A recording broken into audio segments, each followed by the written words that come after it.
you. Thank you so much. Okay, council, do we have any requests for any deletions or emergency additions tonight? Anna? Vice Mayor? Steve? Nope. Deb? No, did Very we need good. to do roll call? Okay, no, we didn't. Marnie, I'm so sorry. Will you do roll call? Councilmember Steve Friedman, Here. Councilmember Deb Gillis, Yes. Councilmember Anna Richards, Here. Vice Mayor Sharon Mahoney, here, and Mayor Don Horton. I'm here. We have a All right. quorum. Ron, do you have anything on emergency additions or deletions? No, I have to talk about later about emergency. Okay, very good.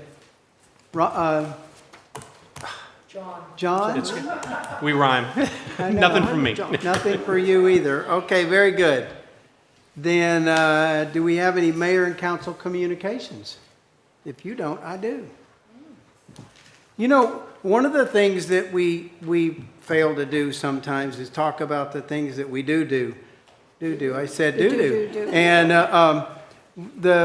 one of the good things that came out of our trip during Florida Keys Day was the meetings that we had and the discussions that we had, and working closely with both of our lobbyist firms, with Gray Robinson and with the Southern Group. And Katie, thank you for being here tonight. 2026 state appropriations, North Plantation Key Pump Station capital project, we were given appropriations of $375,000. This project involves the corrective actions in engineering and construction for the replacement of the existing NPK transfer pump station. Another was $300,000 of appropriation that we got from the state for the Sea Oats Beach Breakwater project. That's a project that our Peter has been working on, our environmental guy, and it's a request for funding for the first phase of an erosion control and a living shoreline along Islamorada Sea Oats Beach. The first phase of the project involves the completion of the pre-construction activities, including the design, the final engineering, and the permitting. What that will be is, when they say it's a living shoreline, is actually just below the water line, they'll be putting in these structures that will stop, help stop the wave attenuation and the erosion that's happening down there on Sea Oats Beach. And probably a lot of us remember being able to walk on that beach for hundreds of feet before you got to the water out there. Islamorada School to Neighbors Pedestrian Safety Walk, we got $350,000. The project would extend the existing sidewalk at the schools, connecting them to the high residential areas immediately adjacent to the schools. It's going to target Plantation Key, Coral Shores, and Treasure Village, Montessori. And then another $350,000 in enhancements to Islamorada's public transit system, which we can use for work on Freebie to help us with that, or on this idea of starting a loop transit system that would stay on the old road pretty much and go north to south and south to north. So that's what the good came out of our visit and our discussions with our lobbyists and us being able to go to Florida Keys Days. So a good thanks to all who attended, Gray Robinson and the Southern Group. And we're happy you're here, Kate. So, Village Attorney, I think you wanted to talk about the freebie rideshare implementation, right? No? You do, Ron? No, I think that was Ron, yeah. Okay. Before we get to that, a couple other things to follow up with you said. In addition to the specific appropriations, the legislature once again approved $20 million for the stewardship funds.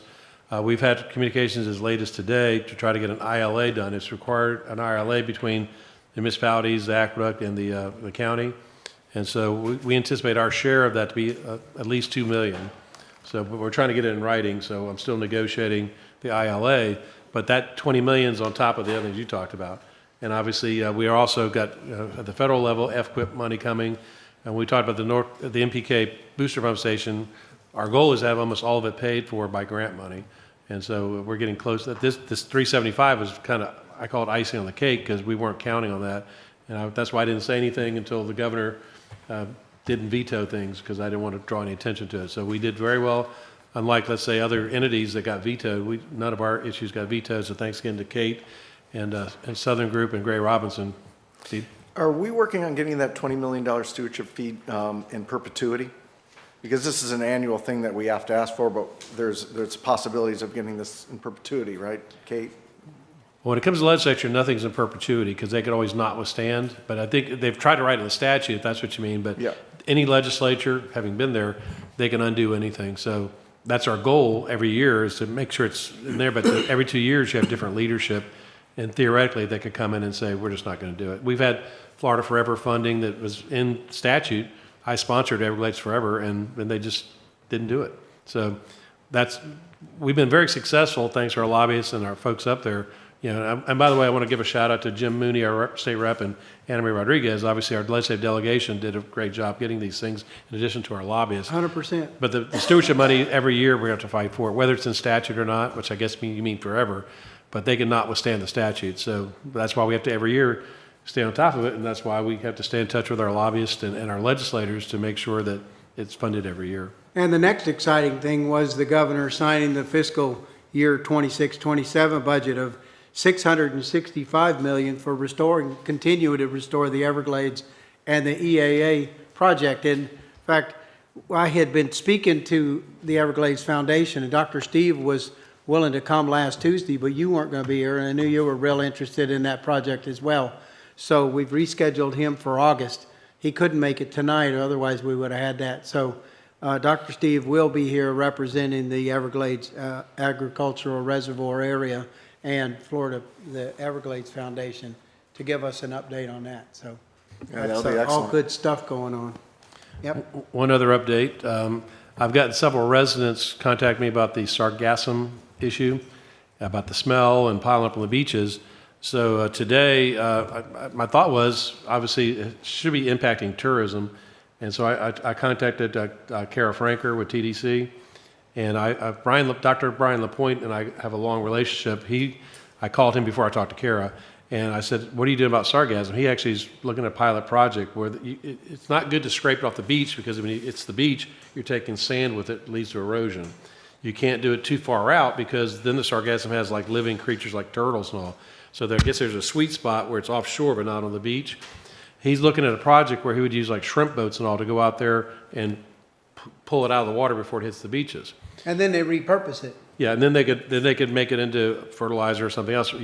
There's certain things that some of it has arsenic, mercury, etc. There's some problems, but he has a project where you can clean it up and use it. So Dr. LaPointe said, yes, I can do it, but I don't know how I'm going to pay for it. So I said, well, what about TDC? And so I talked to Kara today, Kara Franker, and she said she's very interested in it. I said, I wouldn't mind if maybe Alamrada was a pilot project, because they usually have to go through a municipality, not just an organization. And so she's very interested. I gave her Dr. LaPointe's number, and they're going to talk. Because what I'm hearing is sargassum is not going to go away, it's getting worse. And so I think we should be proactive, because it's piling up people's yards and everything else, and the smell is getting into people's houses, the hydrogen sulfide, I believe it is. And so anyway, I want to bring it up. There's nothing definite, but I want to get that conversation going and let the residents know we are aware of the sargassum problem. Unfortunately, from a village standpoint, there's not a lot we can do about it. Either it's not on our property, or it's on private property, it's on state property. And then what do you do with it if you take it off? And I talked to Cheryl Sullivan, who's the head of solid waste for the county, and I said, what do we do with it if it does collect? He said, you have to spread it out, let it dry out, because they charge you by the pound. If you take the transfer station, which we're not going to pay for, I'll leave it at that.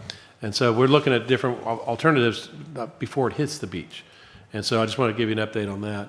And then, let's see, I had, turf fibers. We got some people that said the playground was shedding some fibers.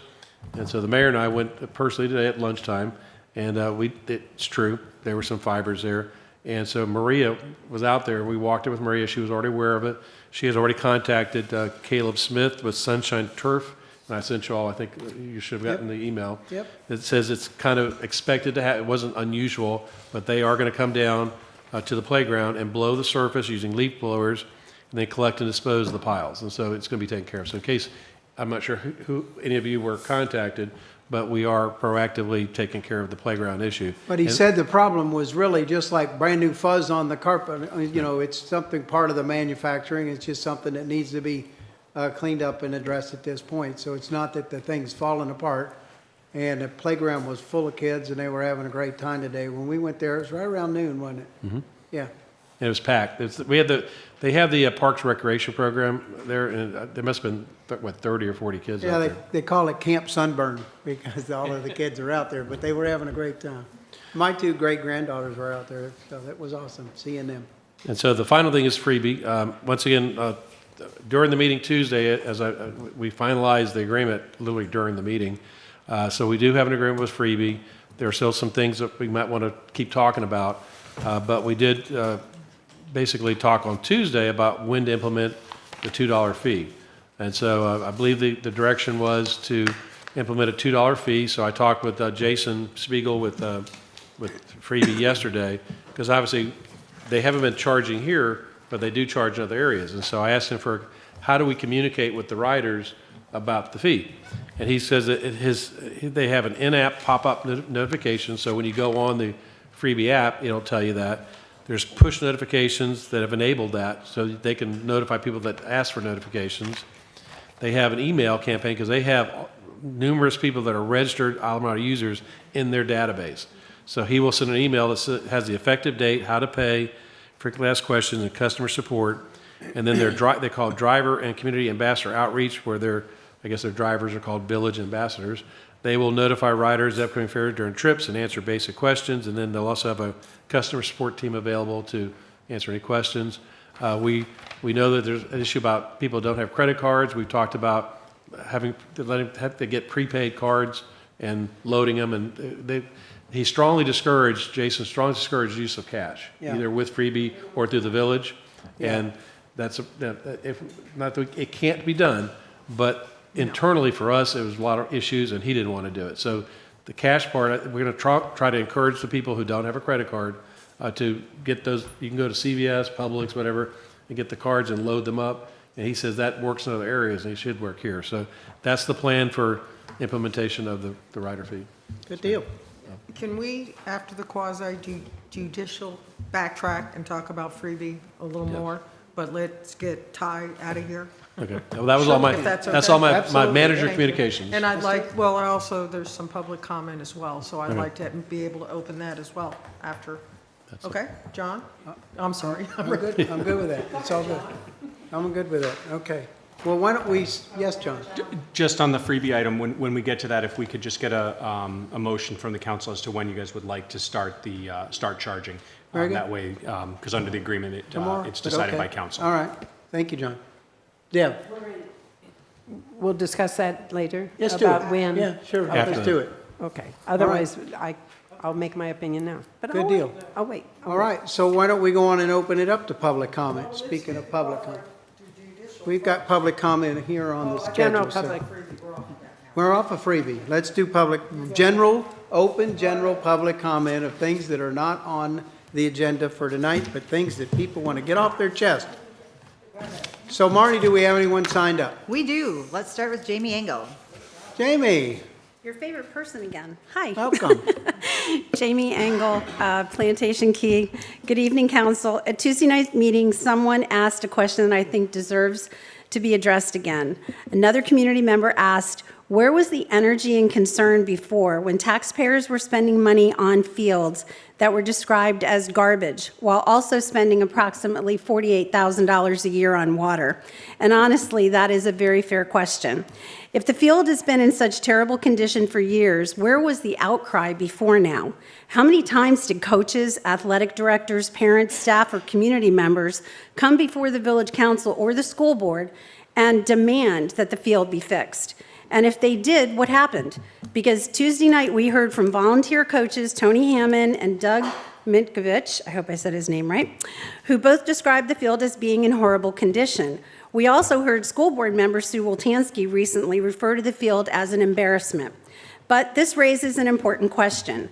Last year, during several council discussions, we heard from parents, players, coaches, athletic directors, and community members about how bad the field was, how long it had been the way it was, how dangerous it was for players, and how teams and officials were allegedly refusing to play there. At that time, Pat LaFleur assured the community and this council that the field would be in pristine condition when the team played on it for 2026. As the January turnover approached, I personally checked several times with many people, and I spoke with the village manager and also with Tony Hammond in January specifically to ask whether the field was in pristine and playable condition that had been promised. I was assured that the field was in good condition. But now, after the field was turned back over to the village in June, we're again hearing that the field is an embarrassment. So my question is simple. If the field was in good condition when the village turned it over to the school board in January, and it was returned to the village in June in what is now being described as an embarrassing condition, who is responsible for overseeing the maintenance and maintaining the field during that time? And if the field was not actually in good condition in January, then why were we told it was? This is not about stopping the baseball field project. I support having a safe, beautiful, first-class field for Coral Shore students and our community. But this situation is exactly why the village needs an airtight agreement before entering into a long-term commitment that could last 20 to 40 years. If there's already confusion over responsibility, maintenance, oversight, condition, and accountability on the existing field, then we cannot afford to carry on that same confusion into a new multi-million-dollar facility. The village needs to know clearly and in writing who is responsible for what, who pays for what, who maintains what, who inspects what, and what happens if those obligations are not met, because the taxpayers should not be left holding the bag later because the agreement was vague today. Thank you. Oh, and I made my time. You were right on time. Thank you, Jamie.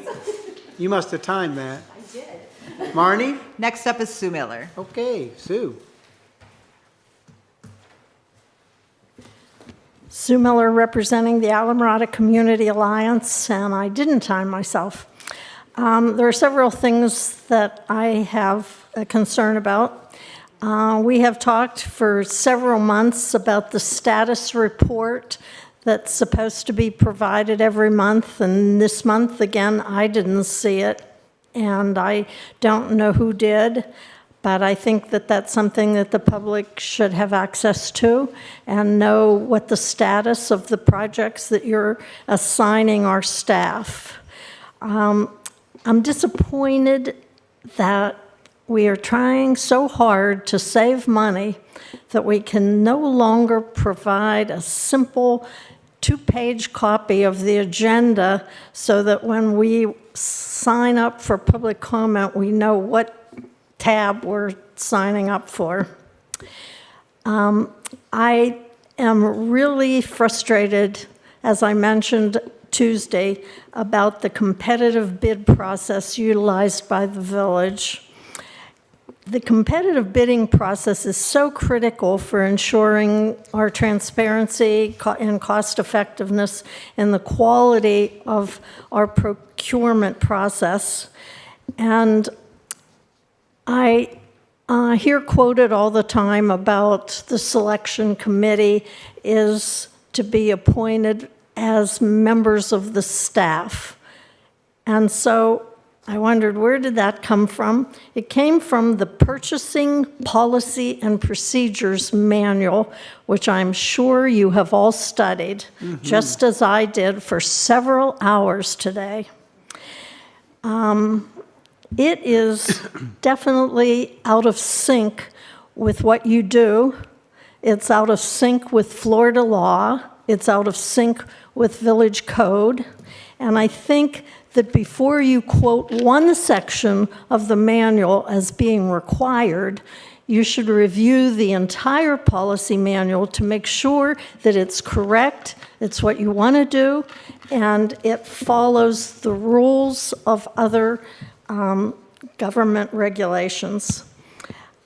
There are so many issues in there. The one that really got me was the work authorization section, where for continuing service and work authorizations, authorization, it says in bold print, selection of these consultants do not require any further quotes or other type of solicitation. And then for pages, it describes all the things that are required that it just said aren't required. And so I think that before you continue quoting from the sections of the manual that you like, you should look at the sections of the manual that maybe aren't to your liking and so you ignore. It's a mess. The policy manual is a mess. If you can't follow all of the recommendations in there, you shouldn't follow any of them as far as I'm concerned. Take a little bit of time, read it, and fix it. Thank you very much. Thank you, Sue. Marnie, is there anyone else? Yes, sir. Hold on one sec. Let me get Mr. Wishmeyer on Zoom. Okay, Mr. Wishmeyer, go ahead. 3 minutes. Yes, thank you very much. Joe Wishmeyer, Plantation Key.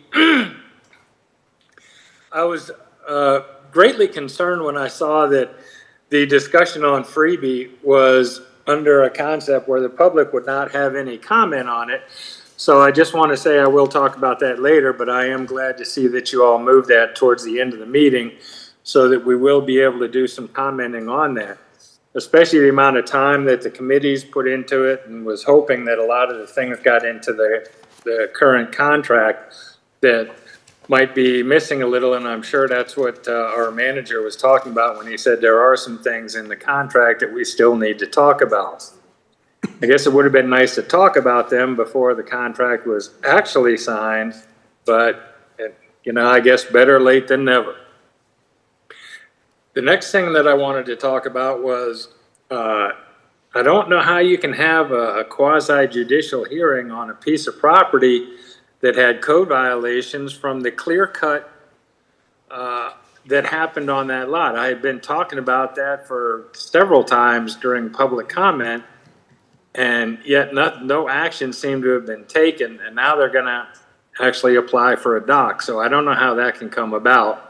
And unfortunately, I'm not there tonight, so I cannot participate in that quasi-judicial hearing. So I will be talking later on about the freebie. So thank you for the time. Thank you, Joe. Marnie, anyone else? No, sir, that's it. All right, is there anyone in the public would like to speak?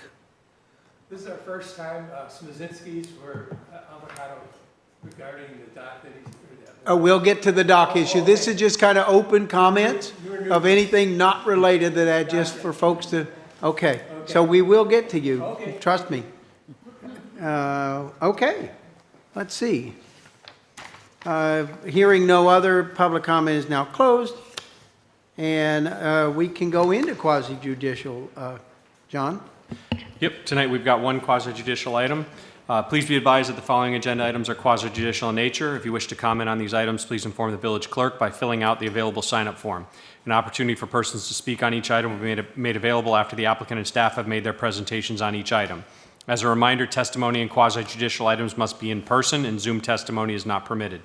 These proceedings will be handled in accordance with the village code requirements. All testimony, including public testimony and evidence, will be made under oath or affirmation. Additionally, each person who gives testimony may be subject to cross-examination. If you do not wish to be either cross-examined or sworn, your testimony shall be disregarded.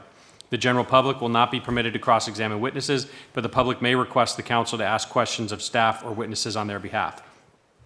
The full agenda packet on each item is hereby entered into the record, along with the village code and comprehensive plan. Any correspondence that was received by the village staff is included in the file and part of the record. Persons representing organizations must present evidence of their authority to speak for the organization. Further details of the quasi-judicial procedures in section 30-256 of the village code may be obtained from the village clerk. As mentioned tonight, there's one quasi-judicial item, which is tab A. At this time, I would like to ask anyone who intends to speak on this quasi-judicial item tonight to please raise your hand to be sworn in by the clerk if you intend to speak. In the matter in which you are about to give testimony, do you swear to tell the truth, the whole truth, and nothing but the truth? The witnesses have been sworn.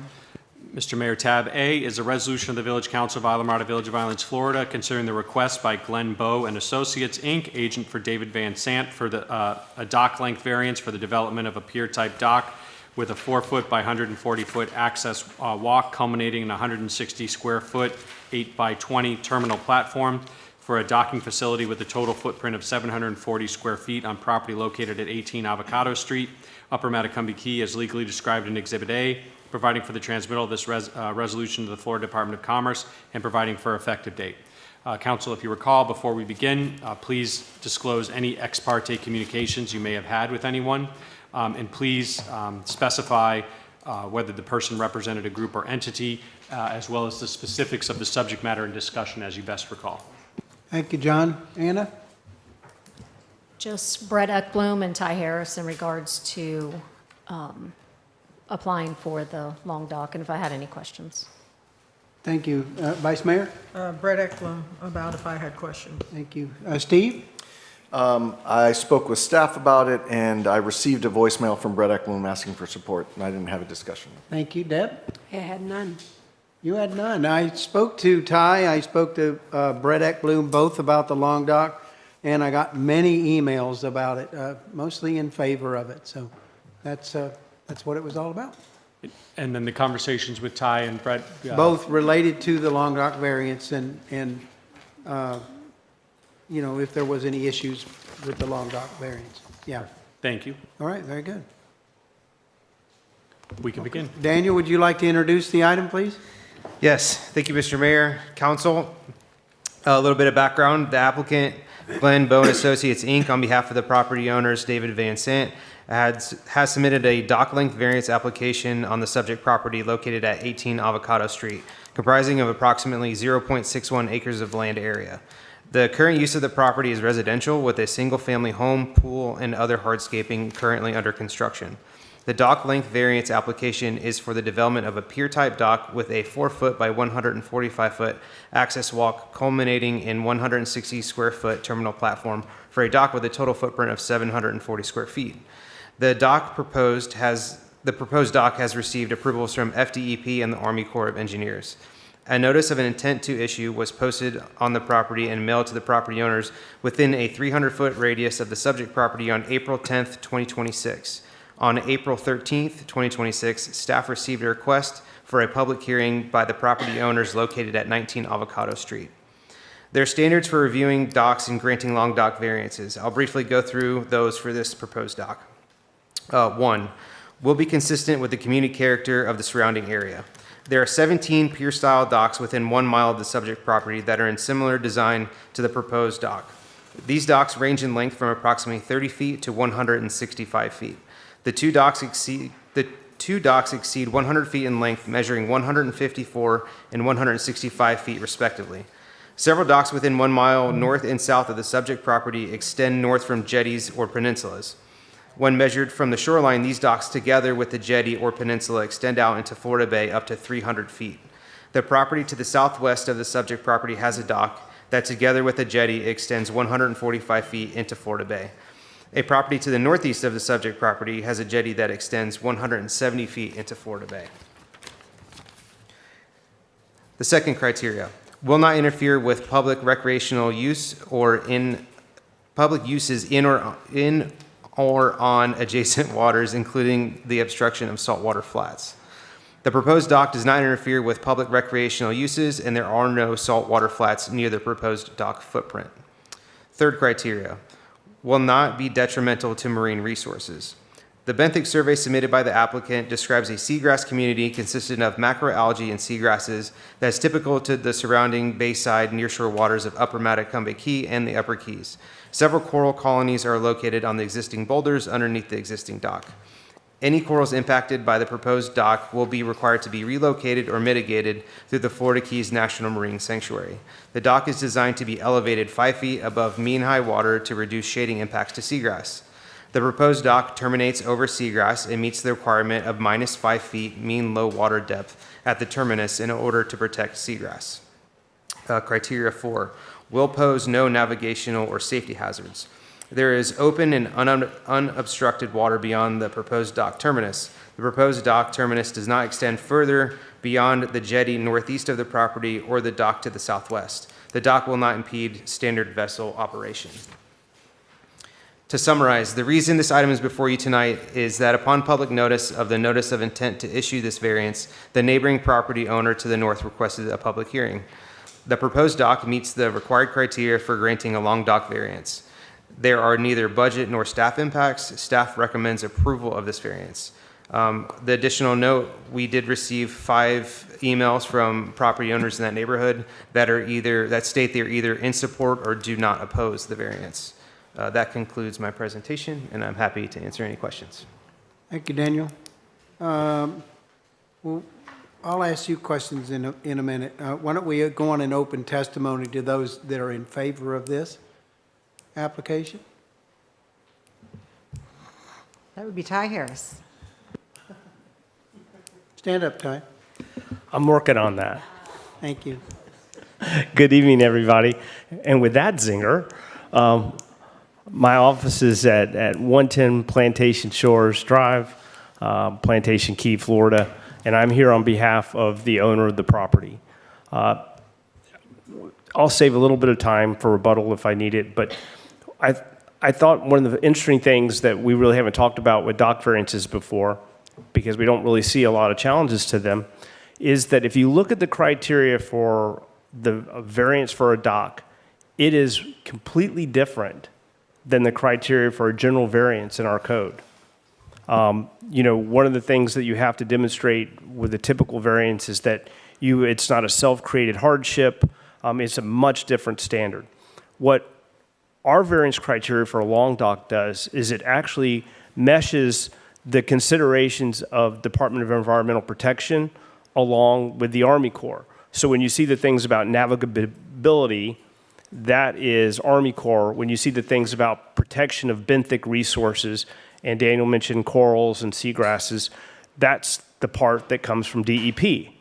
So before you even see this project, it already has approval from both DEP and Army Corps just to get to the village. And the other reason you see variances in Islamorada is that we require you to go out deeper and have more clearance between the seagrass and the dock. So you're going to get longer docks. If you require 5 feet, the standard in Florida, I believe, is 3.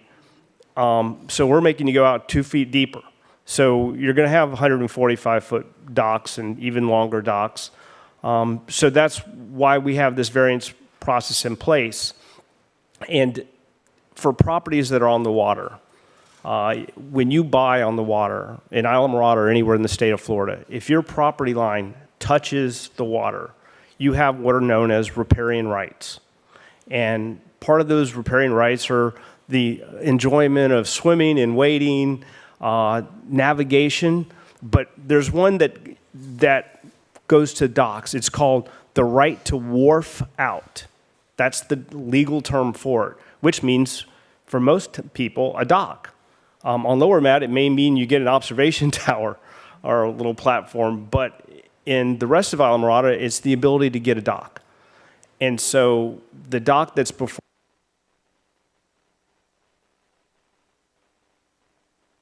consistent with all the other docks in the area and goes out to the minimum depth to achieve that 5 feet of distance between the seagrass and the seafloor and where the dock has to be.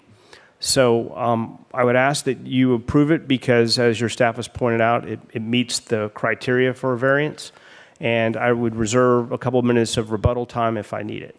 Thank you, and I'm here for any questions.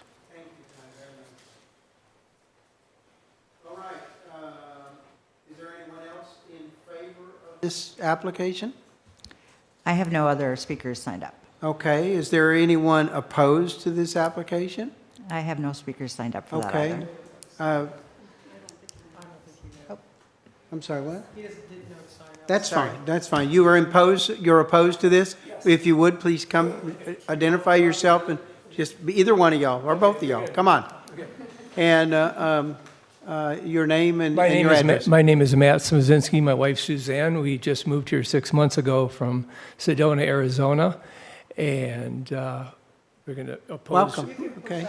You can pick it up, do whatever it is to All make right. you comfortable. Thank you. And we're opposed to the dock extension at 19 Avocado, the clear-cut lot next to us.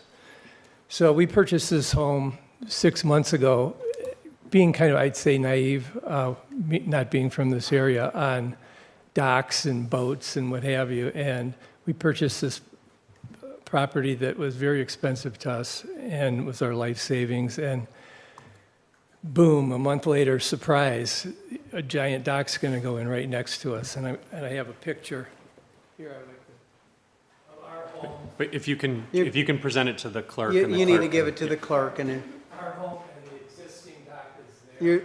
your testimony needs to be on. I'm so sorry for all these silly rules, but. No problem. It needs to be Good. on the record, too. Thanks so for your thank you. patience. Yes, sir. No problem.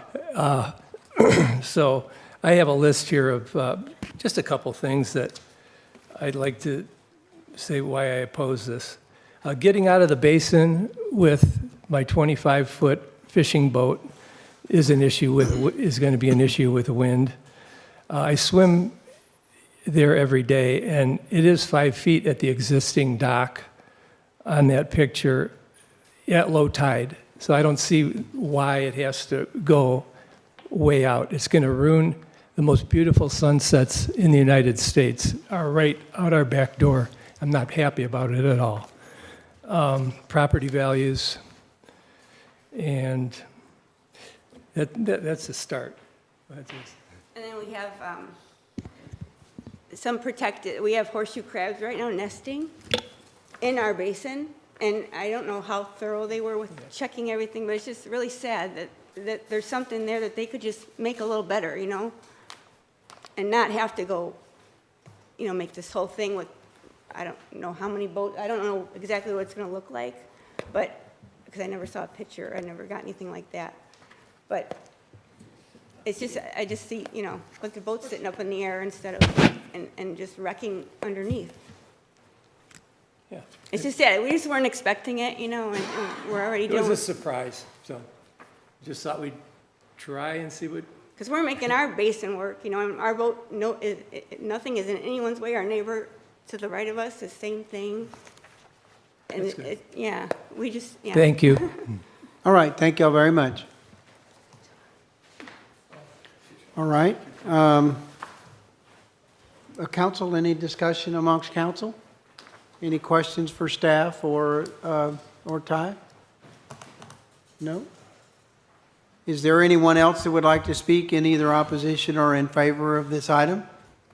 Okay, so I'm going to go on and close the commentary for now.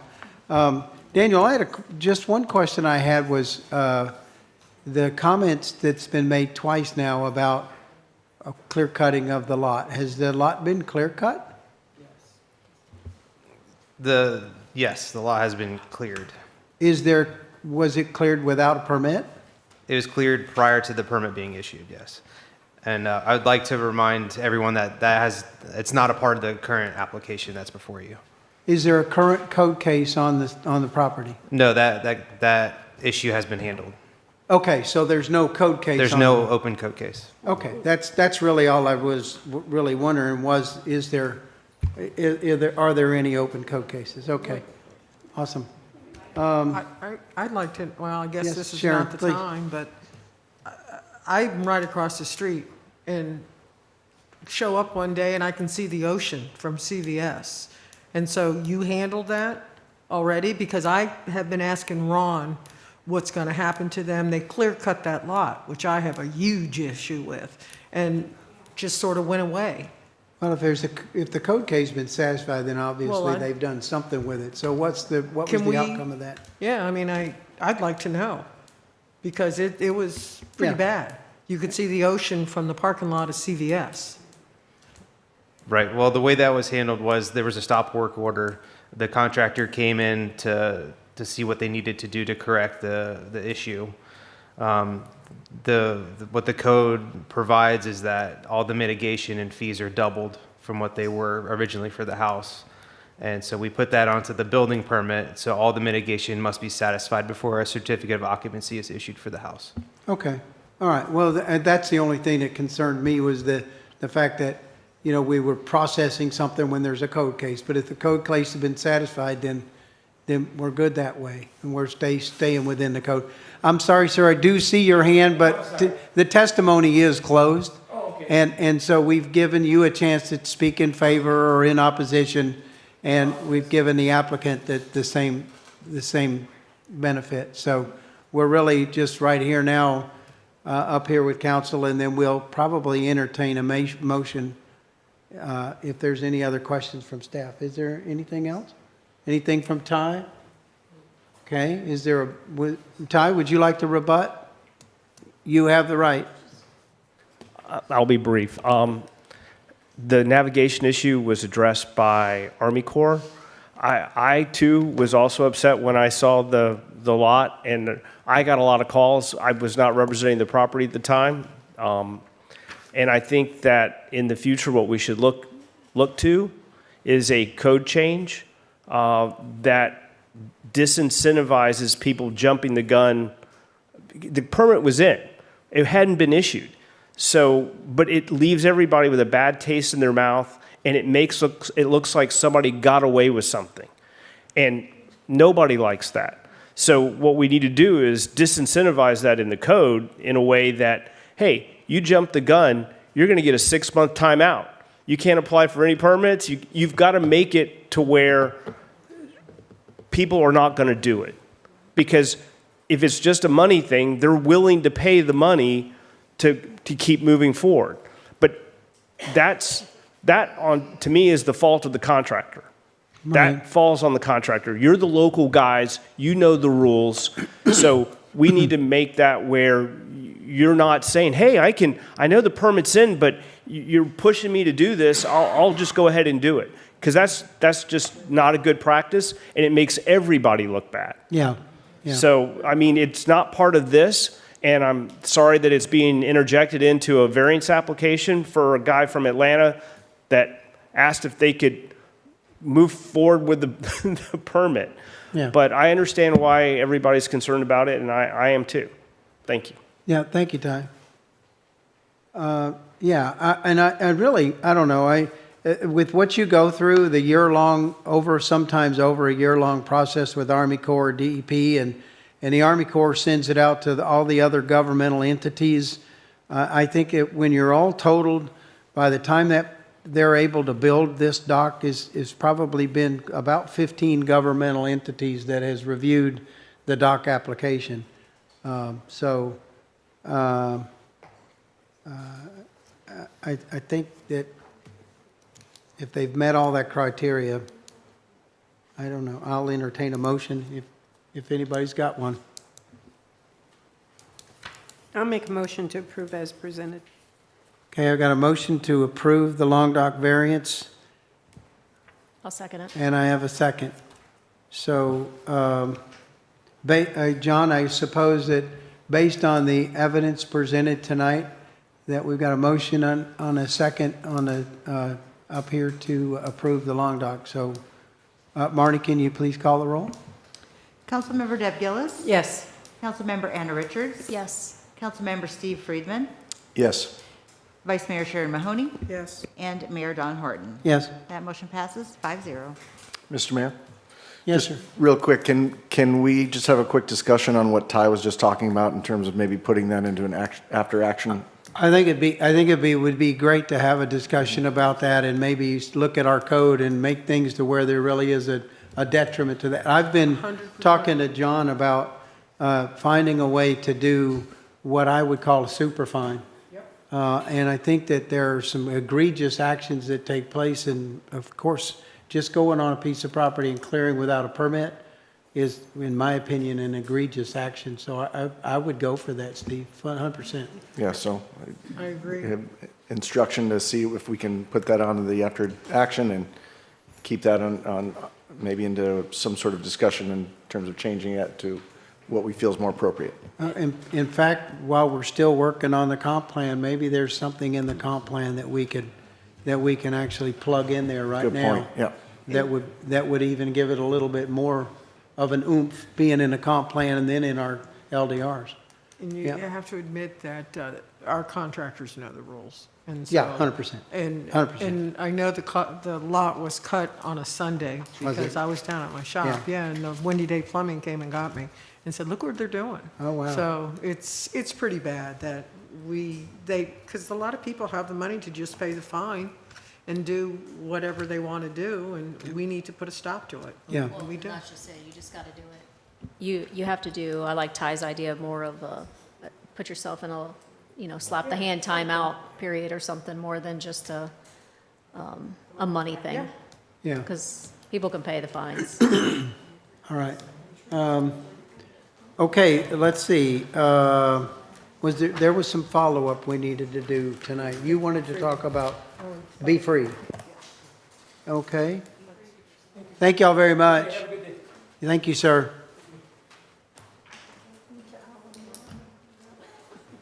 Ron, what are we talking, or Sharon, it's your idea, your thing. What do you want to talk about? Freebie?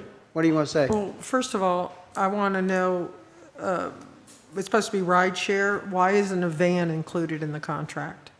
Why is it just cars? We're not, thought there no, was he a van. needs, nope. He needs notice to bring a van down, and right now he's using a sedan and not the van. Was there a van before? There's been a van sitting there for a long time. I don't know how often it's used, but in the contract, it doesn't mention a van. And it's supposed to be ride share, so But that's something I wanted to address. The agreement says that that's going to have one Toyota Sienna Hybrid 2023 XSE designated for ADA accessible service. That's a car. Yeah, and then 2 Tesla sedan vehicles. That's a car. I know. Yeah. So what you're saying is you want to have a specific thing for, Well, hence the word is, let me quote Jamie, ride share. right? I mean, how many people can you put in the cars? I rode with somebody today. Well, okay, 2. No, 3. Oh, okay, 3. But 5, I think, plus the driver's one of the 5. And the van should be able to carry 8. Something like that. So that's. And ADA, right. Well, and I know the car is sedan, I ADA. think, is ADA, and that's how we fixed the Yeah, problem. the car is ADA, And yeah. the little birdie told me he needs batteries in the van, and that's why he brought down the sedan, because he doesn't want to get the batteries in the van. And now whether or not that's true, you can find out. And the other thing with the van would be, that's something we're talking about as far as the loop service, Yeah. too, multi-passenger. Yeah, multi-passenger. Are you still negotiating the contract with them, Ron? No, the contract had to be executed because we were Okay. not in compliance, and so we have the contract, but I had discussion yesterday with Jason that there may be, as I said, some additional things that we can still talk about. right. And he's willing to keep it up. We just had to have a contract in place because we had to send it to DOT yesterday. Right. Okay. And they're reviewing the contract, so it still has DOT review. But he's agreed that he wants to work with us, and if we have something specific, like a van or something, he's willing to look at it. It's just that we wanted to make sure what we had was sufficient to at least have a contract. Because we could have just renewed the existing contract. That's Yeah. been done before. It was just kept being amended and adopted. We wanted to go out for an RFP. I think that was the consensus of the council. We did that. We had 2 applicants, and we had a public meeting to hear both proposals. We had a workshop. So all these issues have come up, but now that we actually have a contract, now we have something we can start and say, now what else do you want to see included or deleted, et cetera. So I don't think he has a problem having a van. I think the question is, what does the ridership justify? I was going to ask the same question, have they ever driven away saying, I'm sorry, there's too many people, I can't take you? Yes. We've Yes. got that documented? Well, I don't think we have it documented. I was told that yesterday, that during the University of Miami tournament, that 6 of them needed to go to Lower Mat, and they sent 2 cars instead because the driver told them there's no batteries in the van. Right. So to me, that's a problem, number 1. Number 2, we need to decide, do we want advertising on the vehicles? Because he's supposed to be giving us $60,000 in advertising. If we do or don't want advertising on the vehicles, I don't think it looks good. I'd rather see the $60,000 come from somewhere else, which I'd like to see his marketing plan too. But that's guaranteed, and I think that's interior advertising. No, I've No. never, no, see, Look- this is why we need to There's- straighten all this there's- out. And I have an There's update on the confusion. advertising because that was an issue. We were concerned during the process with the task force and all that advertising would be prohibited. Freebie told us it would not be prohibited, and we went directly to DOT and found out as long as we're not using grant money for the advertising, which we would not be, that advertising is allowed. So because of that, Freebie has agreed to go ahead and start with the credit for advertising, even though they're not collecting it right now. So that will reduce our monthly amount, according to Jason. We talked about it yesterday. Now, of course, the type of advertising and all that remains to be seen. He said that there wasn't a lot of demand for the advertising. I think Three Waters was the only one that did it, and they stopped advertising. So we're not sure what's out there because they really haven't pushed it. We probably want to partner with them and see if we can help, get the word out too. But at this point, advertising is permitted as long as we do not use grant money for the advertising. But shouldn't we decide what we want? Do you want the cars to be covered in advertising? Or do we want to keep them clean looking with just freebies so it's identifiable and get our money maybe off the app advertising or something?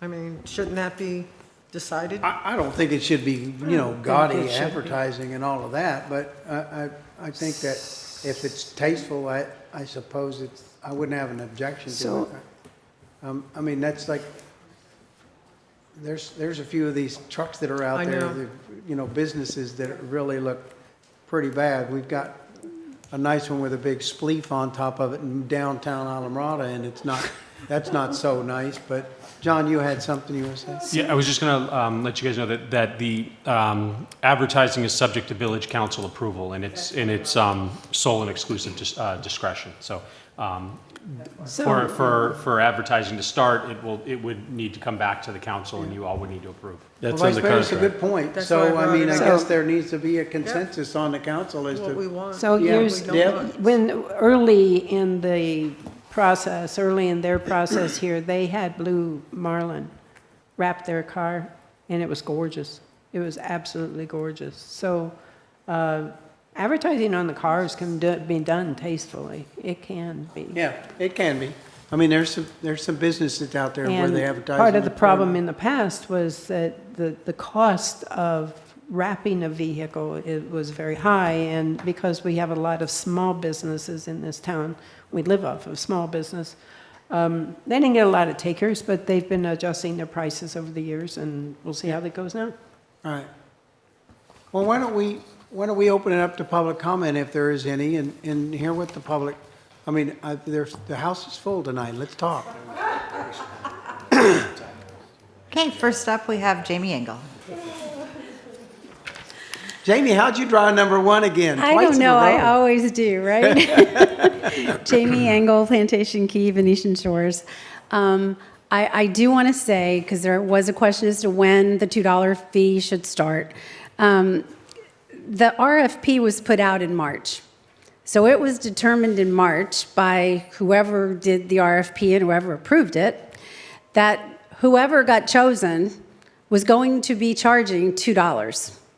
So the village council manager, everyone, has had the opportunity since March to put together a marketing plan, an advertising program, talking to the citizens, mentioning it at the council meetings, having it in the newsletter on a weekly basis, doing a social media campaign, pushing out this information so that nobody should be surprised that this is going to happen.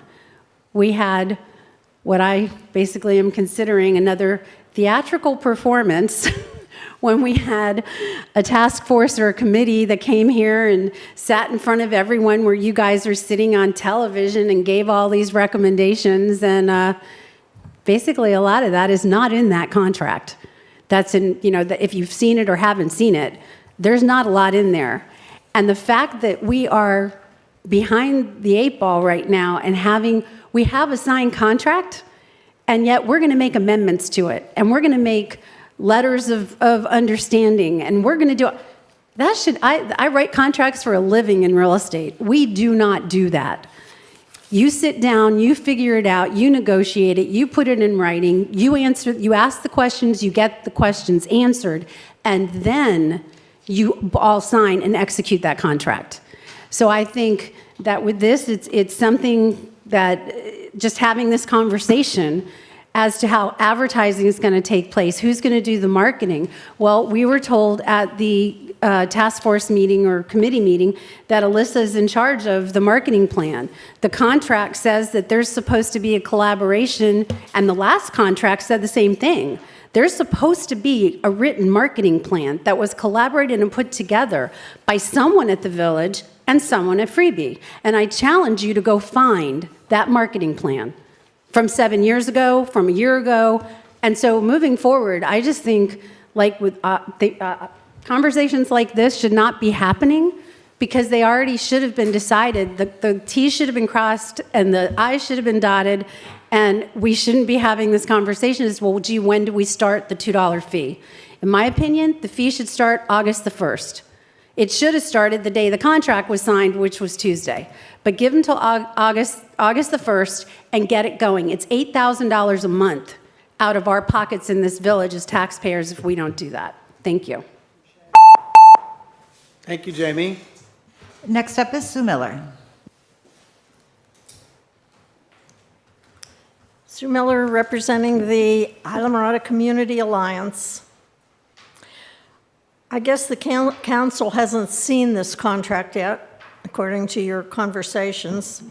The $2 fee was in the RFP. It was in Freebie's presentation. They all got it. The village expects to receive about $8,000 per month via the fees. The delay that's already occurred since July 1st is already costing taxpayers money.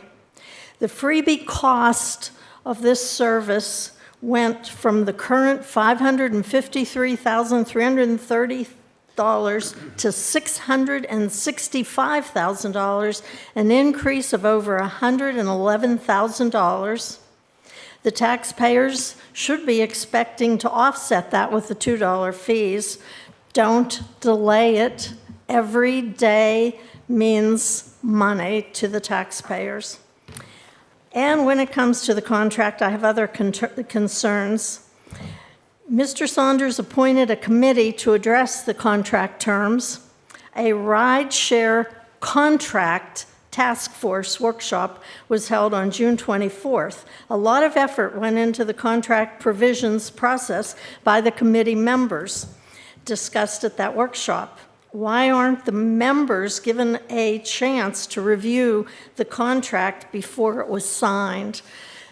There are the number of vehicles in the service is questionable. Freebie proposes 4 vehicles on active service, 1 backup and 2 standby. The contract signed says 4 vehicles and 1 standby. Who is it that can't count? Is it me or is it Jason Spiegel?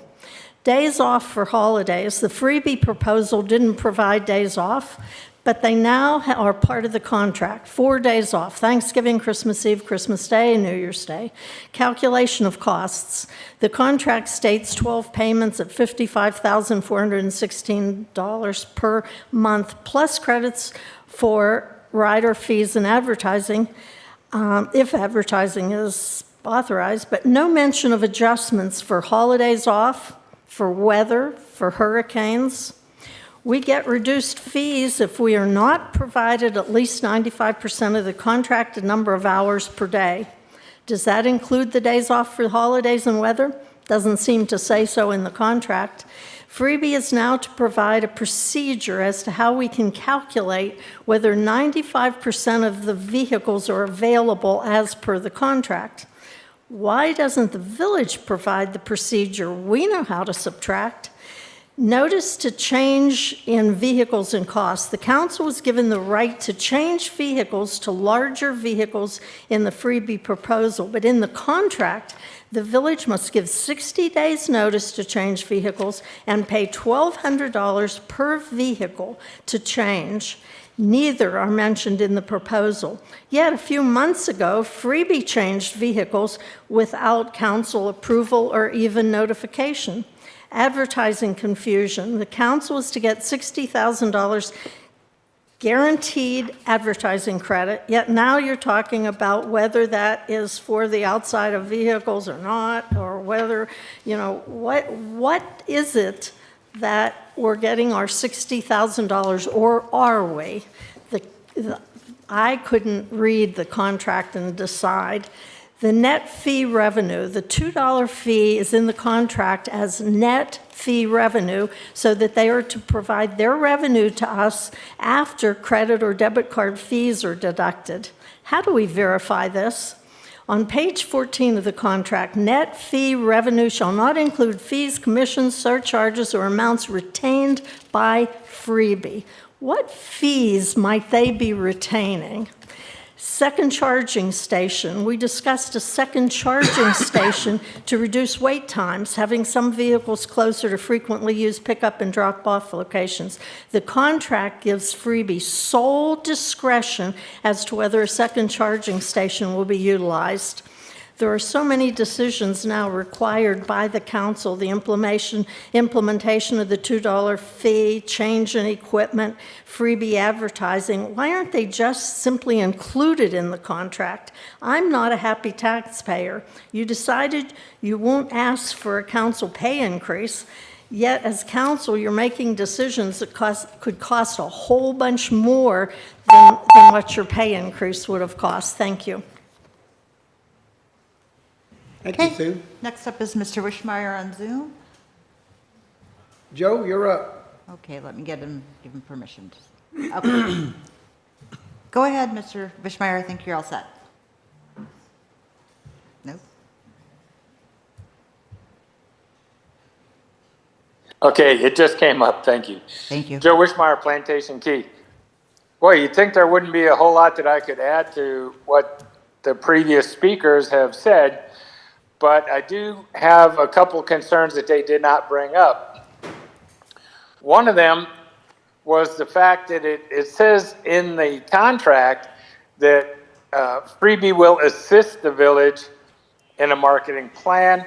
I don't know why, I thought it said before that they were going to have one already in place, and yet we haven't been to any of the resorts or hotels or places that we think we could get a lot more business out of if they went and tried to sell them the coupons.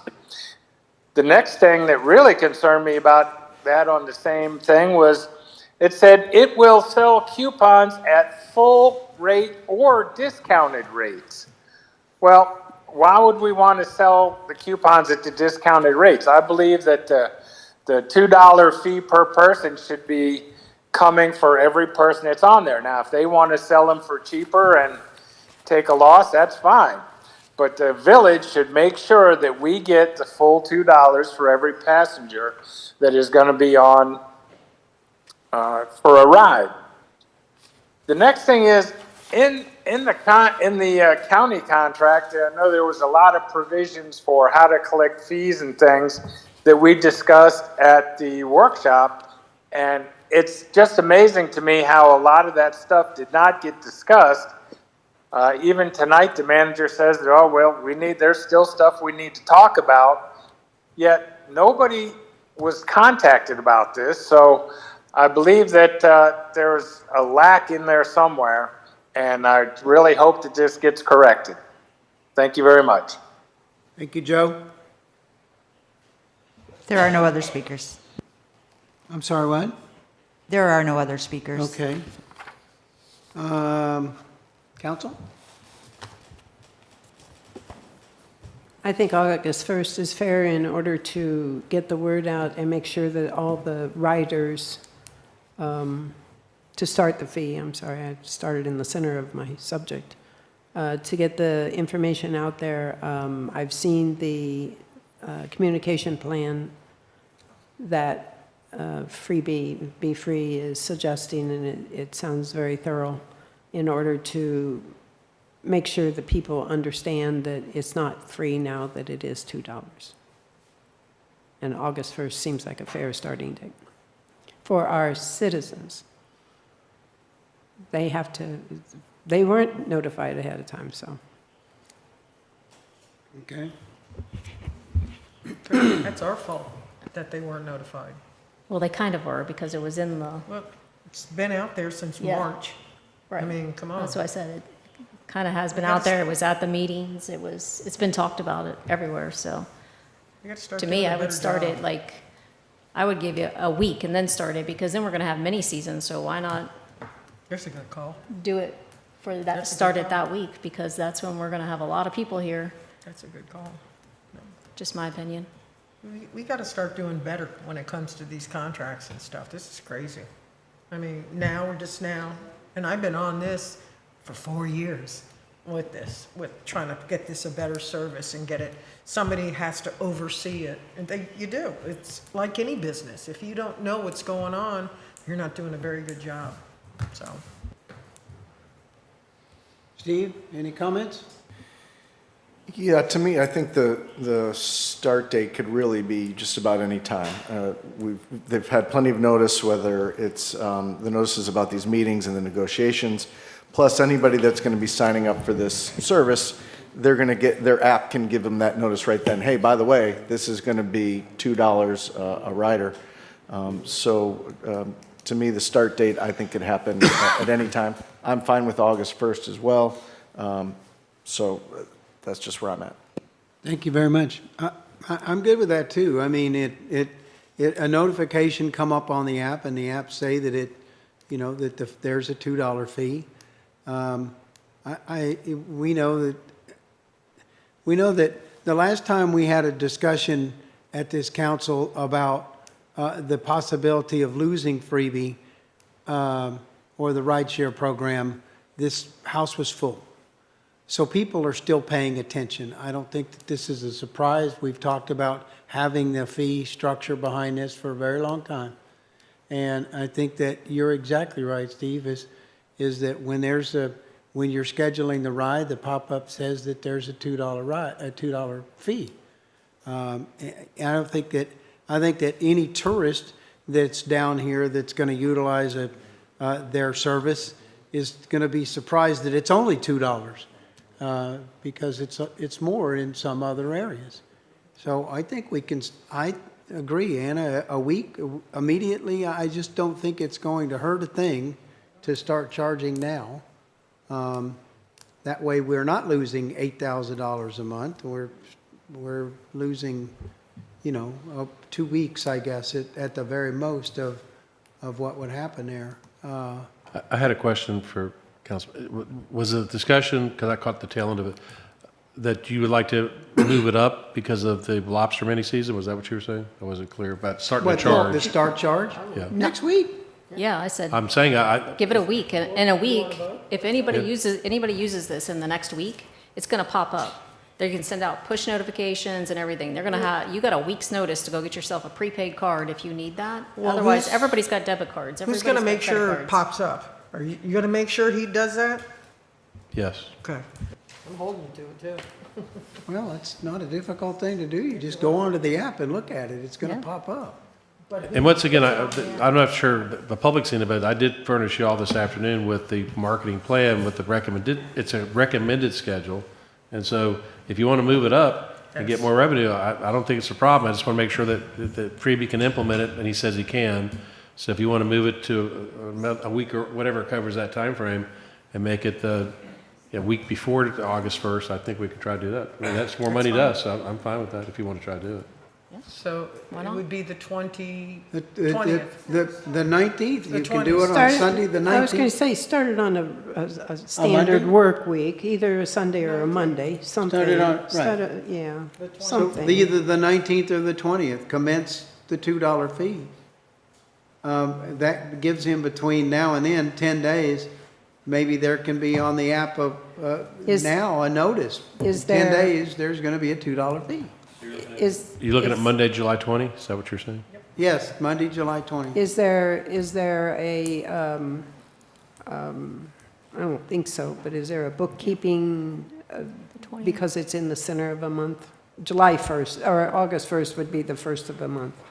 Is there going to be a I don't know why there would be. invoicing issue? No, credit issue? I believe that the way it Just- works is they're going to invoice it the first of every month, and so they would just adjust the invoice. 'Cause Okay. we already agreed today to It was adjust just the a invoice question. when we realized we could do the advertising, he agreed today to adjust the invoice to give us the advertising credit, even though we haven't started the advertising. So that's subject to us going back and forth on it. And once again, we're going to have a new dashboard that Councilmember Mahoney wanted and some people in the public. And by the way, we also are asking Freebie to come in and maybe do a training. And I would like to schedule maybe a public workshop where anybody wants to come in and learn how to use the dashboard, and we'll make it accessible to the public. You want to monitor them or follow them around all day or whatever, they know that they're going to be watched, and we're going to hold their feet to the fires. But we want to make sure people know how to use that dashboard, because I was asked to get certain information today, and it's not accessible. So we need to find out, what do you want to see? But when we start the advertising, that's going to give us a lot of information. We get ridership information. I gave one of the members that asked tonight a whole month's worth of information. So anybody that needs information for your own, knowledge, we want to make sure that that's out there. So I think Freebie's willing to work with us and all that stuff. I'm very open to provide as much information. I want to make it as accessible to the public as possible. All right. Anna? I'm good. Oh, your mic's on. I just No, thought you had something to say. Council, anything else? Ron, yes. I was just going to say, just to start implementing the $2 fare under the agreement, from the village manager has to advise Freebie in writing of that. So that's something that, with the direction from tonight, we can take care of getting that out. Go home and write your letter, Ron. I think you have plenty of direction right now, right? Is there anything else we need to cover for you on this, Ron? I think I would recommend just to have a motion adopted, just to be clear, that we would implement the $2 fare on Monday, July 20th. I'll make a motion. Second, third, fourth, fifth. Okay, there's a motion and a second. Is there any opposition? There is opposition. Marnie, will you call? I oppose. Okay, Marnie, will you call the vote, please? Vice Mayor Sharon Mahoney? Yes. Councilmember Anna Richards? Yes. Councilmember Steve Friedman? Yes. Councilmember Deb Gillis? No. And Mayor Don Horton? Yes. That motion passes 4-1. I already told you, August 1st. Oh, okay. I already told you. Well, you just sat there and said, I don't care when it starts. No, I did not.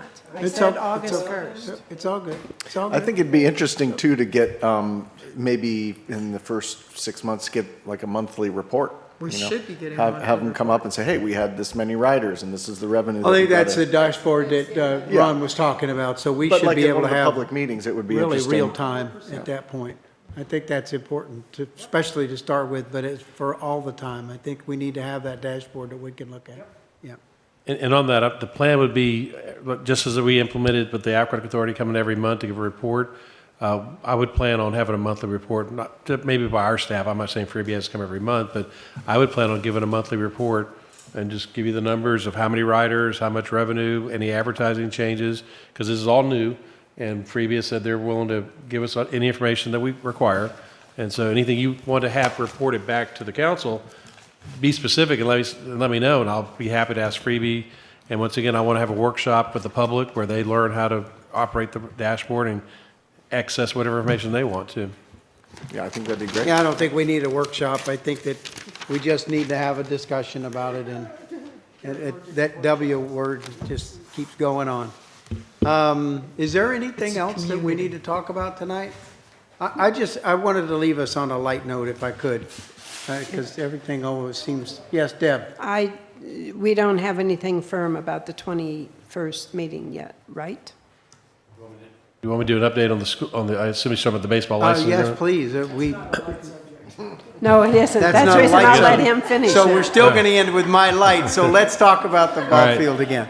What would be a night without the ball field? What seems like a long time ago was just Tuesday night, 2 nights ago. We had the discussion about how we bring that license agreement home. I'm trying to what day was it? I think it was yesterday. Superintendent called me. He had heard about the meeting, and we spoke. I filled him in, and then we spoke again today about process, how we would do this. There was concern by some members that if we met with the school board, they didn't want to wait till at the end of the meeting, which is very unreasonable to do, to meet after the meeting. So we talked, and my suggestion was their meetings at Marathon High School. I've been to their workshops before. I went to the last one because I got there before the rest of y'all did, and they were meeting in a workshop on capital assets. And so my thought would be they started at 4 o'clock with a workshop publicly noticed with this council and the school board. It'd be on Zoom, a public meeting. Hopefully by then, we would already have all the questions answered. I've asked you all for questions. I got them from several of you. We'll get answers to those. We have some internal questions about insurance and all we'll have answers to. And then when we meet, we'd like to actually have something in writing that says, theoretically, this could be the proposal. Everybody has input on it, and let's say for argument's sake, everybody said, yep, we're good now, because we keep hearing how close we are. Let's say we close it, then they would say, okay, we're good. You all say you're good. They would go, my thought was they go into their meeting, their notice meeting, and they vote to pass it. Then we could have a special call meeting whenever we want to take it up and pass it. At that point, we have a deal. If they don't want to do it on the 21st, they have another meeting on the 28th, because he said, Mr. Tierney said, we may not be ready to do it then. I can't control what they do or don't do. So they can either do it on the 21st or the 28th. He was supposed to talk to Keystar to say, what is the absolute drop dead date we have to get this thing done? And despite what we heard the other night, apparently it's not like right now. And so my thought would be if we can get a joint meeting on the 21st, a pre-meeting, and then they do what they're going to do, hopefully pass it, then we would have a special call meeting only for the license agreement. We pass it. It's over. It's not over. Can I ask you a question? Where is the 28th meeting? Don't tell me Key West. I think it is. No, he said, or the Yeah. 28th. Oh, the 20. Yeah. Not the 28th meeting. Not It's the not twen- in Key I- West. It's not in Marathon, is it? No, No. the 21st is in Marathon. I believe the 20th is in Key West. They rotate. Because they were just here. There's Coral Shores, So Marathon, they Key rotate. West. So we're not supposed to go to Key West No, on no, the no. 28th? No, That would be when they would, I guess. that's when they would have to take it. Now, of course, we could, if there's consensus, that's the whole purpose of meeting on the 21st. If the two bodies agree that this is the agreement, then it doesn't matter who goes first. So for example, after the 21st, we could meet, the village could meet, approve the one that we've all agreed on, and we could pass it first, and they could do it on the 28th, or they pass it on the 21st, and then we do it. I don't think it matters who goes first, it just matters we both have to agree. It's like a legislative bill. Everything has to be exactly identical. You can't have two different versions. So whatever version is agreed to on the 21st, they can go first or second, but that's the one we would be planning on approving by both bodies. Okay, and Steve, you said you would be available on the 21st, right? I still am, yep. Fantastic. Okay, yes, Well, Sharon? Before you jump in there, do we have to do a time certain with them? What happens if we go at 3 or 4 and we're not done at 5? Are they going to postpone their school board meeting? I mean, how would that work? The way they've happened before, where they could carry things over into their Into their meeting? time notice meeting. Okay. That's at their discretion. They have their rules. The rules were that nobody can speak after public comment, but as you two I saw noticed, that. when I kind of objected some things and got asked a question, I asked for permission, they allowed me to speak, which could have happened the whole time. Yeah. So I think now they really do want to get this thing done, apparently. I think if they have rules that would not let us usually do something, I think they're going to be flexible as far as, I don't anticipate taking more than an hour, truthfully, because hopefully all these questions will be answered prior to the meeting. Hopefully our attorney and their attorney will have worked out the details on what specific language. Hopefully all of you will have it before the 21st. And so when we go there, I don't think there should be a lot of discussion, because we'll already have seen the language and answered the questions. And then what is there to talk about if you've had all the questions answered? So assuming that's the case, then we would have it, and we would get on our website, we would have public input from our side of it, but until each body votes on it, it's not official. Because people said, why did you take out something? We haven't changed anything since our 5-0 vote. That's the only official thing we've ever passed, was the 5-0 vote. Yep. And the only thing the last thing they officially passed was the one that made changes to our own lawyers' agreement. So those are the two official versions that we've been working off of. Yes, John? I just wanted to, just one thing for logistically speaking, what we were talking, because I know the question was asked of me on Tuesday, can we meet outside of our boundaries? And legally the answer was yes. As I was thinking about that more, and Ron and I spoke about this earlier today, that in terms of like a better practice, what we were talking about logistically doing was having the meeting with the school board be a workshop, and then the special call meeting will be here in Isla Mirada, Yes, whether sir. it's on the 21st or some other day, where we are actually meeting and taking up the substantive and approving it here within our village boundaries. That way, we're not outside the boundaries. We don't know what their their IT capabilities are in terms of remote attendance, things like that. So I just wanted to make sure part of that's for you five, but also part of that is for the public listening so that they're aware. We're going to them so that you all can roll up your sleeves, talk to them, see if we can get something done to then bring back here to Founders Park where we'll consider it. And I've already sent all of my questions that I had or whatever needs to be on the agenda. But another question that popped up in my mind, and I just maybe I can ask it now to be discussed or to found out before, is when they do their maintenance, when they pay for their maintenance and all of the other things, do they pay that out of their operating fund or do they pay that out of their capital improvement fund as well? I would like to know that, where those funds come from. But to me, that's an important question because if it's coming out of the capital improvement fund, then we've actually helped pay for part of that. Yeah. Okay. Jamie, you still had something, you're itching. Will you just say it now? My first question is, when you meet on the 21st, which version of the agreement are you going to be reviewing? Because you have all agreed 2 times now, unanimously, that you weren't changing, the council agreed, you weren't changing any version. I heard Sue Woltansky the other day say the only way she would meet, if you go back and watch that meeting, which I've done, she insisted the only thing she wants to discuss is the school board's version. So first of all, I think you all need to come to the conclusion of, are you going into the meeting on the 21st with the 2-time unanimously approved Village of Islamorada version?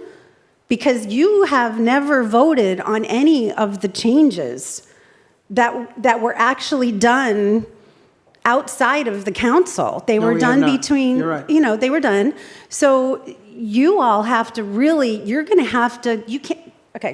I don't see how you can go into that meeting on the 21st unless you all get together and go through the contract that they have sent over and voted publicly to make those changes. Well, I get what you're saying, and I know, normally in public comment, I do not interrupt anybody, but I want to have a conversation about this. Yeah, no, I do too. It doesn't matter.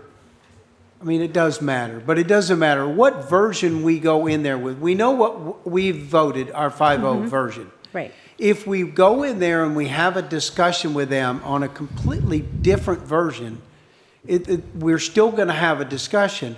When we come back, and at that night, we will know, I hope we will know, if we're okay with whatever version comes out of that workshop or if we're not. And there's no reason for us to have a special call meeting if we walk out of there that night and go, we can't do this. We can't do this. I agree. I absolutely. But that's why I guess I was sitting here just thinking in my mind. So we're going back in. I believe we're going back in, still standing behind our 5-0 vote, but willing to negotiate if there's something that we can negotiate with. 100%. If there's not something that we can't negotiate with, then we'll all know at that moment. And I agree with you, Don. I do agree with you, but I just think every council member needs to have reviewed both of those documents with the understanding, with everybody's questions online, because you're not going to,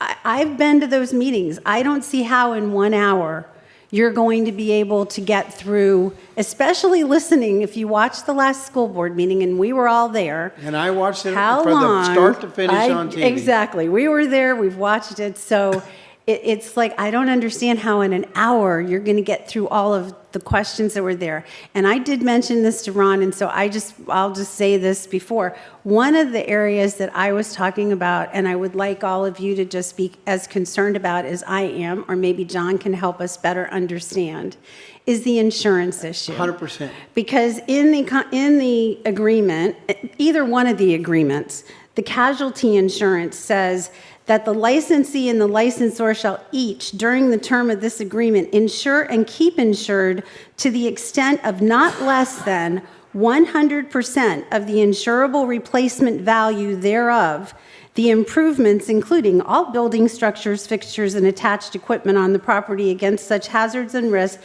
as may now or in the future be included under standard form of fire and extended cover insurance policy of the state of Florida with a deductible not to exceed $25,000. Well, if the current value on their guaranteed maximum price is $4 million, and the deductible can't be more, we have to have our own, and they have to have their own. Yes. And if the deductible is $25,000, and I'm not an insurance expert, but I deal with it, that's 0.625%, basically. That is way below what the normal 2% or 5% or 10% deductible is. That's right. So when I went on and did my little AI research today and was looking, Tony Hammond made a point, yes, correct, you can get insurance for artificial turf. But this is not only calling for the turf, it's calling for the field, the fence, All of the the light, all of improvements. it, right? Yeah. So the premium I got, and I just really want you to go and look into this. It was outrageous, like $80,000 a year for a premium to cover that project. And I don't see, again, these are just the couple little things I was talking about. So Don, when you guys go in there, those are the important things, I think, too, in addition to all the other questions we had.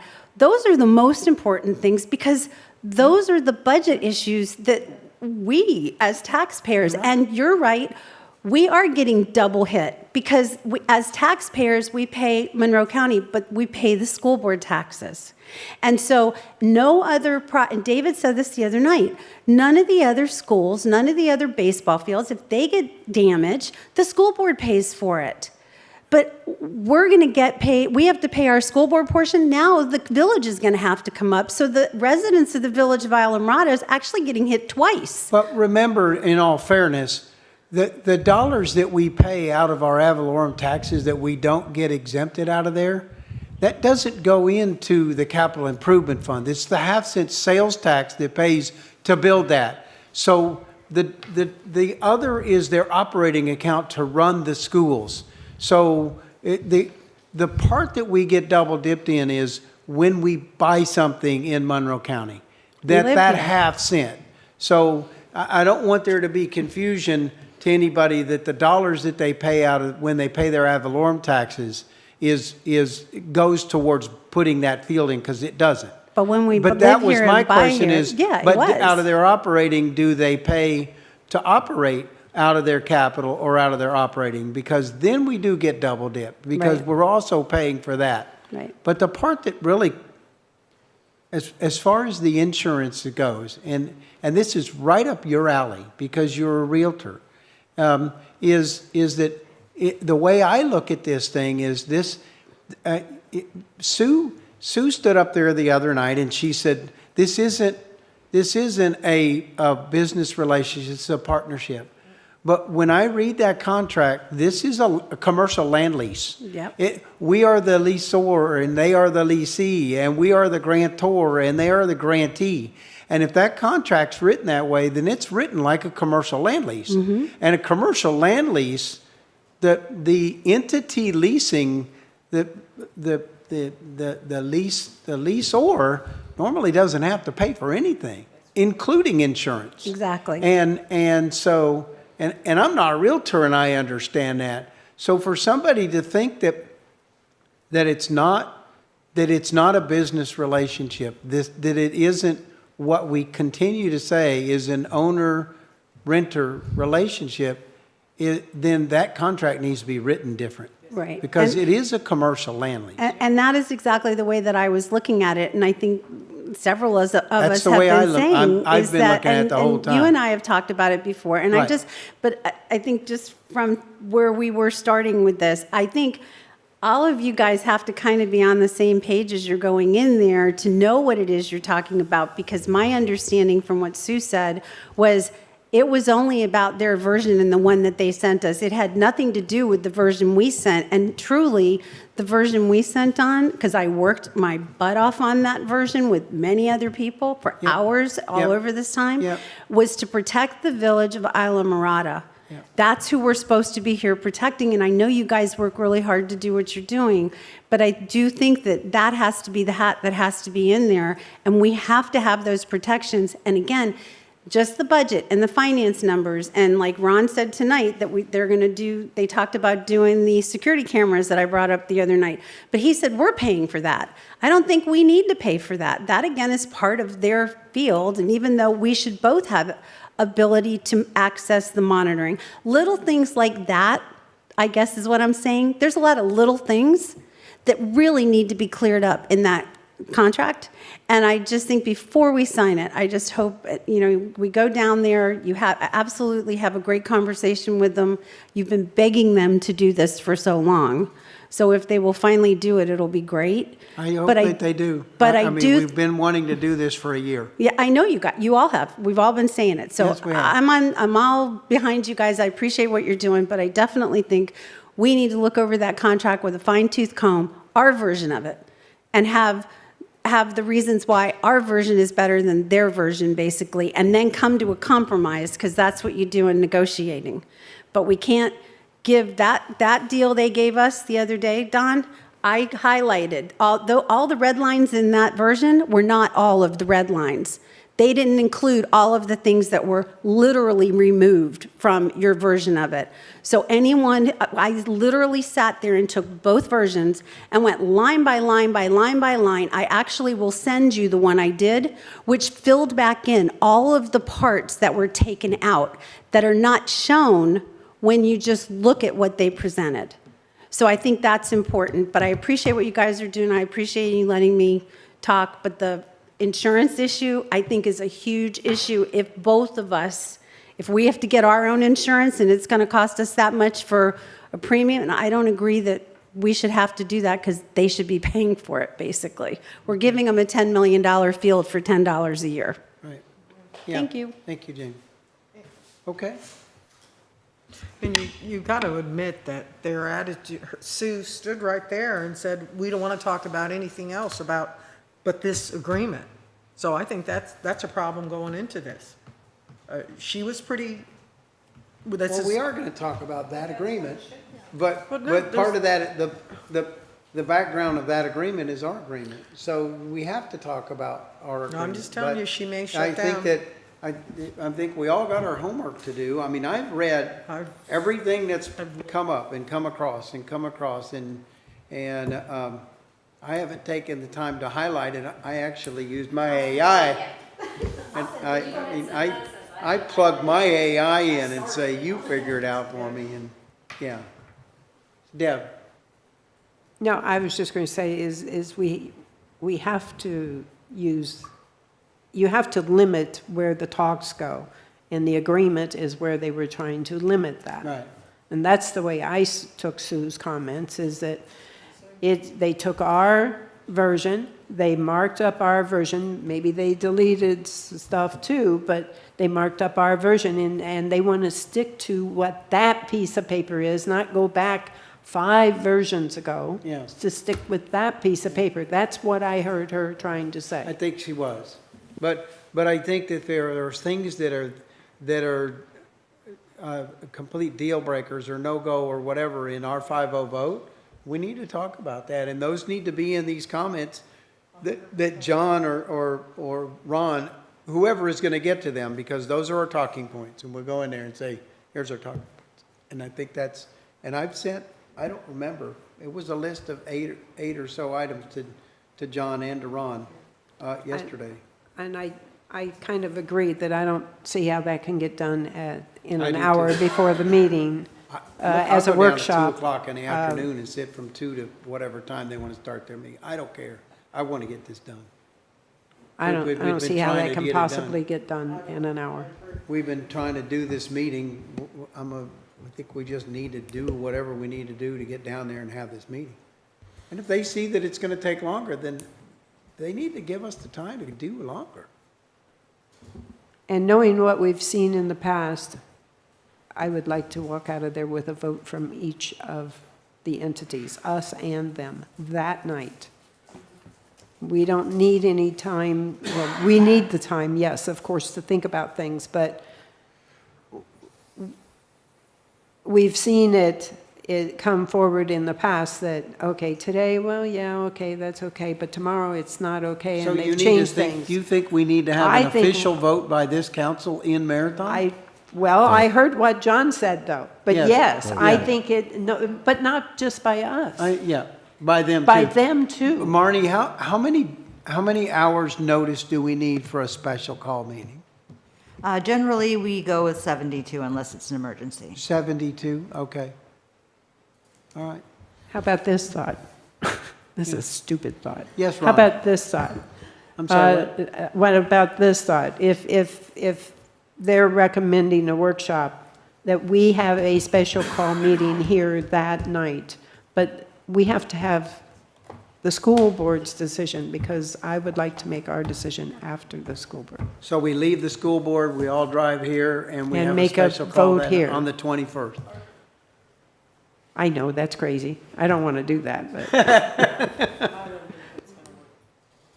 And to clarify, I'll know by hopefully tomorrow whether, from Mr. Tierney, what the drop dead date is. So if we have a little bit of flexibility is one thing, but I don't think. For just what, to do the field? To have an agreement in place. Oh, well, we were told a year ago that if we didn't do it that It night, was- it was going to right. go away. So there's not a word that comes out of somebody in particular's mouth that I particular base stock. But going back to, I think John and I talked this afternoon, we have some reservations about us, the village council, taking any official action I and understand. outside of, Yeah. so I think what you're saying is a consensus, not necessarily an official vote.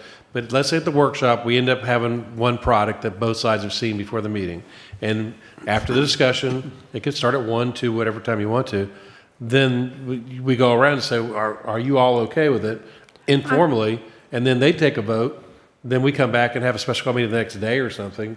Then we would vote. I'm not as worried about us taking a vote and having a consensus among us as I am about them not taking the vote and changing their mind next week. Okay? That's where I'm coming So from. you That's would- why you I push say. for them to have the I vote push on the their 21st. vote on the 21st. Yes. And then we immediately, so that they know we're not going to change our minds. That's why I was pushing that. And I understand what you're saying, and if you advise that we shouldn't make those official acts outside the village, then we shouldn't do that. Then we can have a special call meeting the next day, for example. Yeah, That's already, something. we've already set our meeting, assuming that they pass it the night before. If Marnie wants to go on and get it scheduled, queued up If- to having the if- advertisement 72 hours before If the we 22nd. skew it and then don't have it, it's no big You deal, won't be here. right? Anna won't be here. Yeah, you're back to 21st. You're back to 20th. So you can meet on the 21st. You're gone on the 22nd. I can meet on the 21st. When are you back from, can I ask that? I can meet on the Monday, the following week. Okay, so that would be the 28th. 27th. Are you okay the 28th? Or I don't know. 27th? The Monday, 27th? Yes? I'm fine with that. Steve? Yeah, in the afternoon, right? Yeah, it'll be a 5 o'clock meeting, Yep. or 5:30. I can do that. Mark, are you I'll be then, up. are you guys okay with us asking Marnie 72 hours So before what the what is this- 27th? So, To put the notice out? I was gonna say, we could always notice it now, and if nothing comes to fruition on the 21st, we could always cancel it, so. But aren't they meeting on the 28th again? What happens if they don't, they need See, the 28th?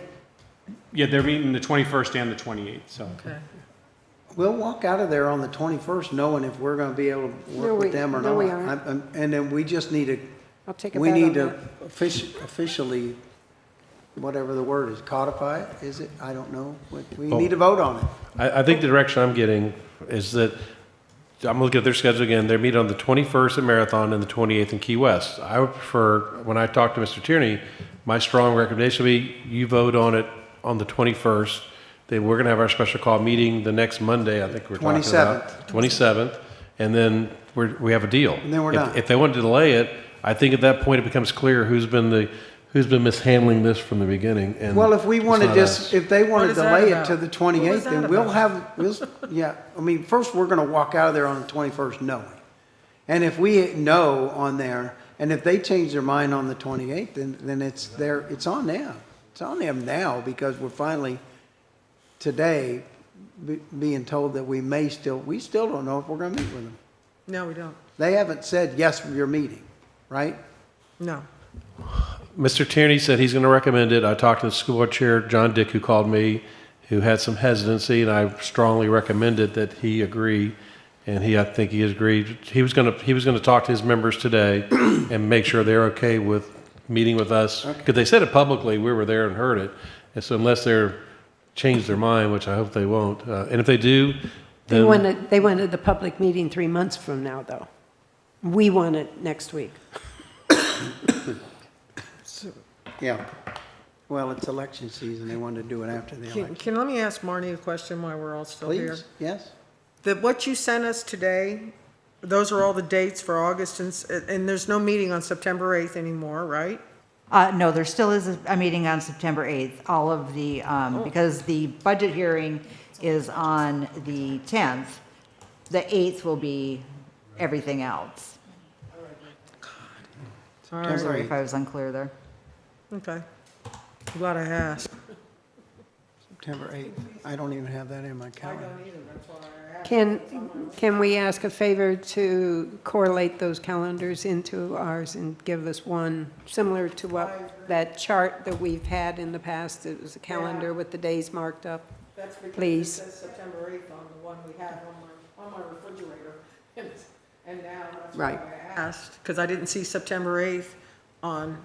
Yeah, because it wasn't related to budget. I noticed that, too. Yeah. Okay. We All right, need yeah, it is. all the meetings Lots of on meetings one flowing calendar. around. All right. Is there anything else, guys? Motion to adjourn. Well, okay. Second, how are we going to know about the 21st? Because we don't meet, I don't think so, do we? No, we don't meet before then. They'll notify us by an email. We have Yeah, email. Ron, once Ron gets confirmation from the school board or the district, he'll Thank you. advise all of us, and then we'll we'll work with Marnie to get a notice out so that there's, it's properly noticed. I just want to let you know that I told Marnie earlier that, you know, with all of this heat index and everything, we all need to be really careful about the heat. But the fella that invented the heat index, he passed away last week. But actually, he was 80, but he felt like he was 95. Motion to adjourn. Good night.